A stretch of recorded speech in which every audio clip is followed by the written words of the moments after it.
Hi, I'm Dr. Michael Tequila. And a couple weeks ago, I had the pleasure of speaking to Dr. Justine of VetGirl fame, and she gave me her insight into the veterinary profession and how things have changed. Take a look. And why don't we talk about the industry as a whole? And I know you've been keeping tabs on the industry, as many veterinarians have been. You are one of those individuals who is thriving in the industry, and I'm finding that we go into it. None of us go into it to make a lot of money. At a team meeting, we talked about this. None of us go into this to make a lot of money, but of course you have to be at the level where you're able to survive, paying off your student loan and surviving on the whole. And I just want to get your take on that. How do you feel about the industry and its future? Mike, that's a really hard question. It's a tough question because I graduated vet school in '97, so not that long ago, 18 years ago, and the field of veterinary medicine has changed immensely in those 18 years. Where, when I first started, there was no internet, that was the first year we had email. And, people weren't going to the internet for Dr. Google to diagnose, their dogs or their cats with medical problems. There wasn't social media, there wasn't online reviews, and it has changed so much. When I was in vet school, it was probably 60% female, 40% male. And some of the vet schools now are 100% female. I would say that the average statistics based on the American Veterinary Medical Association, it's approximately 80% or 78% in each class is female. So it's becoming a female-dominant field. And I don't think that's necessarily a bad thing, but I do think we have to be cognizant of multiple factors that you brought up. One, because of it becoming a female-dominant field, in some situations, women want a family plan, so they are dropping out of full-time practice to have a family, which they totally should, while they're young and they can. And as a result, we're seeing a large population of our matriculating veterinarians that only practice for 5 years and then go into part-time. And when they go into part-time to family raise, that's an awesome benefit in that our field is so flexible where we have that flex time and we can offer that, which is fantastic. It's really supportive of work-life balance and family life, which I think is important. There's a couple of negative aspects of it that we have to be cognizant of, though. Sheryl Sandberg talks about it in her book, Lean In. And women are such planners. I know I am. So in 5 years, I'm going to be doing this. In 2 years, I can have a kid. So it's hard where when we plan so much, we lean out and say, I can't buy a small animal practice because I'm going to be too busy raising 2 kids and working part-time. I'm not going to be able to pay off my school loans. And I really encourage people who, male or female, if they're thinking about going into small animal practice ownership, that they do it sooner than later. Because even though you have a large debt load, you have the equity, you have the power as an owner to work your schedule and to make it the practice and the quality of medicine that you want it to be. So rather than lean out, I really encourage people to grasp those opportunities. Veterinarians are lucky in that we have so much job flexibility. Look at me, I did a emergency critical care specialty and then a toxicology specialty, and then I worked in private practice and academia and then went into industry. And we have that flex opportunity to do, honestly, whatever we want. We want to work just weekends. We want to work overnights. We want to work in industry.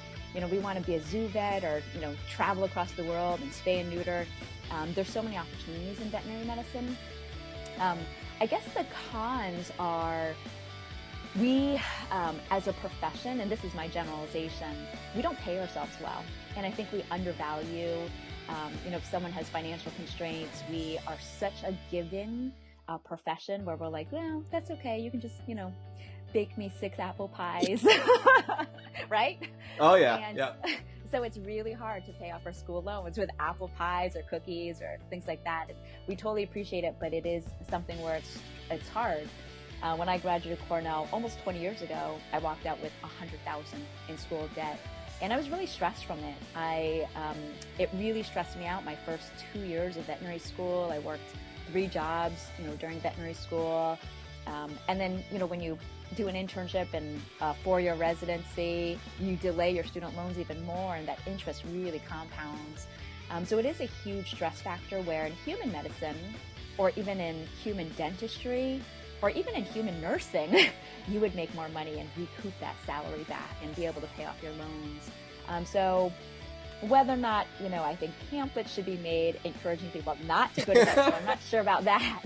But I do really think, I feel like all of us, I'm sure you included, we all wanted to be vets when we were young. We all fell in love with veterinary medicine and animals and the human-animal bond.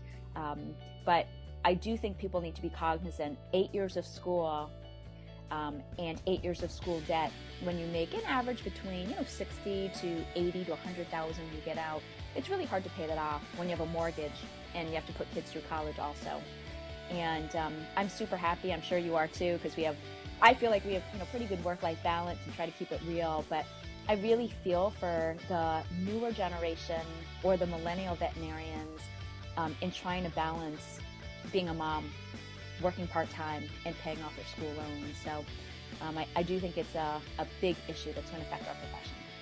So let me just go back to a couple things. The reason why there's the higher female to male ratio now in the vet schools is because, and I always use this term, it was an old boys club, and Sure.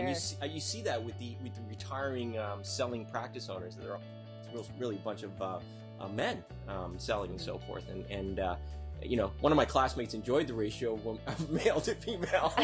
Sure. Very much so, my single classmate.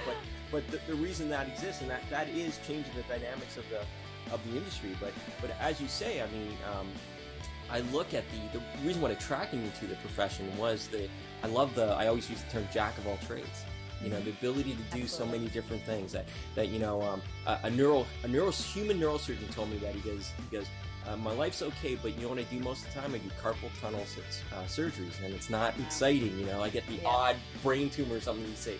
So I took that to heart, and it was interesting that I can do all that, right? And it was fun, appealing to me. And then, in addition to that, you enter the profession and you find out the stuff me and you are doing right at this moment is completely outside of what totally you different. perceive. But it is still part of the profession. I think that's what a lot of the young people should realize, that there's a lot of opportunities out there. Absolutely. And I'm still really supportive of it. I just, I do encourage people, if they're even wavering and they're not 100% sure, to really make sure that they have a lot of animal experience. They volunteer at a veterinary hospital, so they know what it's like. And the reason why is it makes me sad when I see veterinarians who are burnt out and have compassion fatigue after 5 years in private practice. And that makes me sad because, you've worked your whole life to get into vet school. And so I really encourage people to look and think outside the box. There's so many opportunities that you have out there.